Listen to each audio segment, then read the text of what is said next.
What's up mga lods, may share tayo dito ng DIY, no? Ginagawa natin yun, no? Di uno na ano,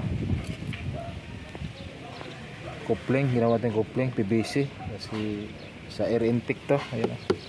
Ilagyan natin ng coupling kasi naiksi yung nabili natin bago to. Naiksi, no? Ang iksi dapat dito yan, may mahaba, di pares dun sa talagang original. May mahaba siya, habot siya dito. Dito maiksi lang, nasa puno ang ginawa para mapaganda, mapatibay. Gumawa tayo ng ano, PVC. Extension na natin para maganda, yung higop ng hangin sa intake, air filter, ano, housing.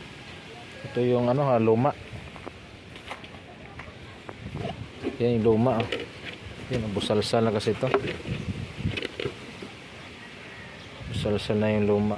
Pero okay ito, mahaba kasi yung bago. Dito lang, putol. Kaya ginawa natin ng paraan. Ginabitan natin itong ano, PVC coupling, no. Gumawa tayo ng DIY mga idol.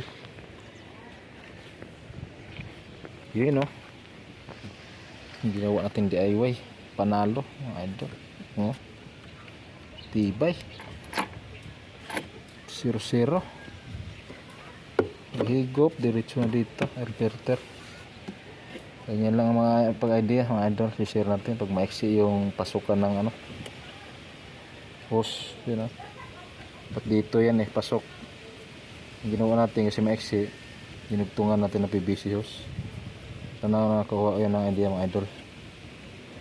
Okay yan.